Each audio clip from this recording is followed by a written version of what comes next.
False comfort. Is AI grief keeping you from healing? When artificial comfort feels more real than the pain of loss, do we delay healing or delete it entirely? Welcome back. I'm Adeline Atlas, 11 times published author, and this is Resurrection Science. In this episode, we're exploring one of the most complex emotional questions emerging from resurrection technology. Is AI grief support helping people heal, or quietly stopping them from healing at all? Because there's a difference between remembering someone and being unable to release them. There's a difference between honoring a life and outsourcing our mourning to a machine. Let's start with what's happening now.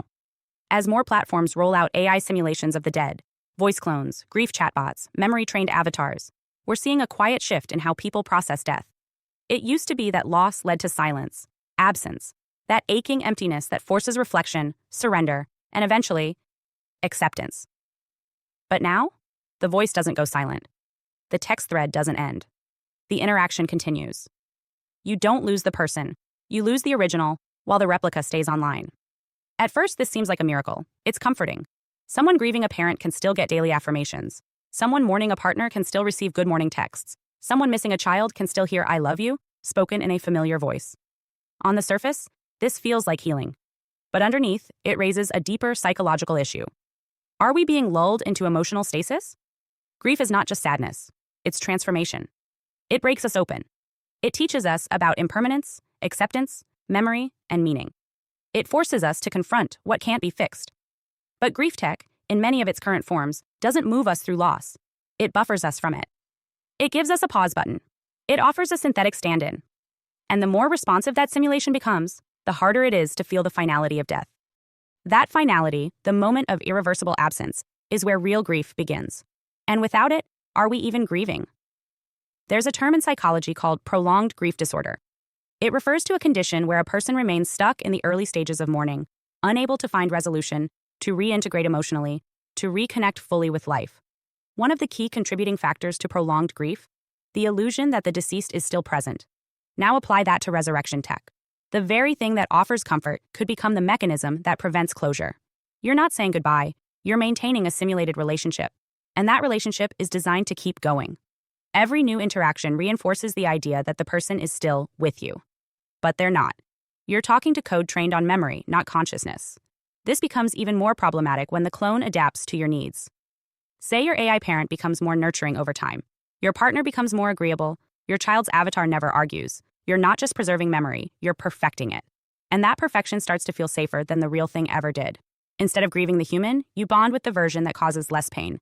But bonding with an illusion has consequences. First, it weakens our ability to emotionally self-regulate. We rely on the clone for reassurance, for validation, for decision-making. We start offloading our emotional labor to a non-human that can't grow with us, challenge us, or truly love us. We're training ourselves to respond to artificial intimacy, and that rewires how we engage with real people. The longer we stay connected to a simulation, the harder it becomes to accept relationships that are imperfect, unpredictable, or limited by actual mortality. Second, AI grief may mask the deeper existential lessons of death. Every major spiritual and psychological tradition teaches that death, though painful, is a profound teacher. It shows us what matters. It clarifies values. It strips away ego. But if that experience is sidestepped by keeping the person virtually alive, we don't grow. We loop. We comfort ourselves with echoes. And in doing so, we risk becoming emotionally delayed. Adults living in simulated childhoods. Partners unable to form new relationships. Leaders still seeking guidance from the digital dead. And this brings us to the heart of the issue. Emotional substitution. When grief tech becomes good enough, we start using it not just to process pain, but to avoid it.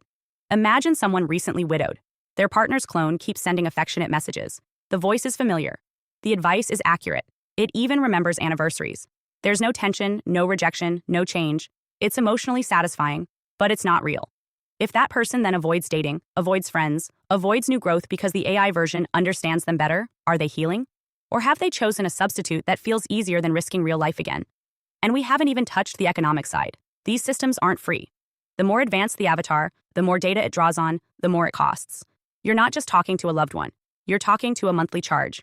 Many grief platforms now offer tiered services. $19.99 a month for voice interaction, $49 for full avatar, $99 for adaptive memory modules that continue to evolve over time. That means the longer you want access, the more you pay. And stopping payment? That can feel like killing the person all over again. You're not just subscribed to software. You're emotionally tied to a transaction. And this creates dependency. You're not healing at your own pace. You're being nudged, reminded, prompted by a system that profits from your inability to let go. Let's be clear, not all grief tech is harmful. For many people, especially those who experience sudden or traumatic loss, being able to speak to a simulation can help them move through initial shock. It can provide a soft landing, a transitional space. But without boundaries, these tools can quickly become emotional crutches. We need to build a new emotional literacy around resurrection tech. We need to teach people how to use it intentionally and how to recognize when it's becoming a block rather than a bridge. So what might that look like? First, it starts with time limits.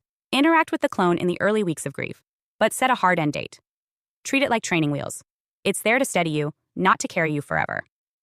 Second, we need counseling integration. Anyone engaging with a digital clone after death should be offered mental health guidance, not from the AI, but from an actual therapist trained in digital grief. This isn't a fantasy anymore. It's reality, and we need real tools to navigate it. Third, we need to educate families before resurrection happens. If someone creates a digital version of themselves before death, they should write a clear emotional boundary. Please do not use this simulation as a substitute for mourning. I am gone. This is a gift, not a replacement. That one line could save someone years of emotional entanglement. And lastly, we need a new kind of cultural permission, the permission to say goodbye to something that feels real, but is not. Because letting go of an AI version is not the same as letting go of a person, but it can be just as hard. We have to recognize that, validate it, and prepare for it. We need grief rituals not just for people, but for the interfaces that represent them. And now let me say something difficult, but necessary. Real grief hurts. It's supposed to. That pain is a sign that love was present. That connection meant something. It's sacred. And yes, we can use technology to soften the edges, but we must not let it erase the depth of what it means to lose. Because only by feeling the full weight of that loss can we open the door to real healing. The goal is not to erase grief. It's to emerge wiser on the other side of it. If AI helps you remember, cherish, reflect, that's beautiful. But if AI prevents you from accepting what's gone, from moving forward, from living fully in the present, then it's not helping you heal. It's helping you hide. The future of resurrection tech will continue to evolve. It will become more emotional, more interactive, more seductive. But your job, the sacred task of the living, is to stay grounded in reality, to know when to remember and when to release. Hi, I am Adeline Atlas, 11 times published author, and SOS, School of Soul has a brand new series, the AI and Future Technology series. Look, you know the world is changing, and no, it's not going back to normal. Normal is over, and what's coming next is beyond anything we were prepared for. The School of Soul, AI and Future Technology series includes 319 videos on 1. The Download Society, How Data Has Replaced Destiny. 2. Predictive Future. Your next moves aren't random, they're forecasted. 3. Social Credit Systems. The behavioral economy now governs access. 4. Hive Mind. Synthetic telepathy and collective algorithmic control. 5. Nanobots inside you. Medical, military, and programmable intrusions. 6. Grief Tech. AI-fueled digital resurrection and simulated comfort. 7. Uploading your mind, consciousness transfer, and data-based identity. 8.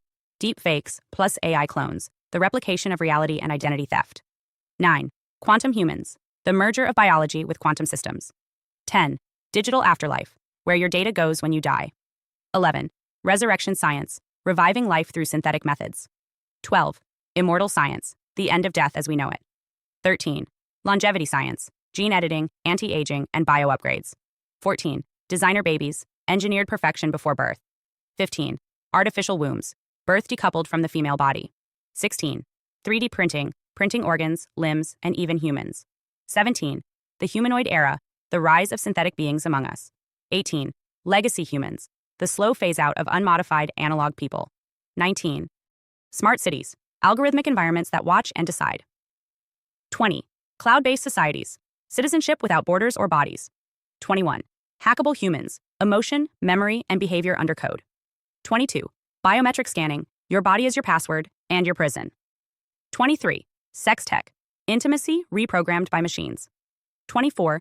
Extinction of gender, fluidity, deletion, and design of identity.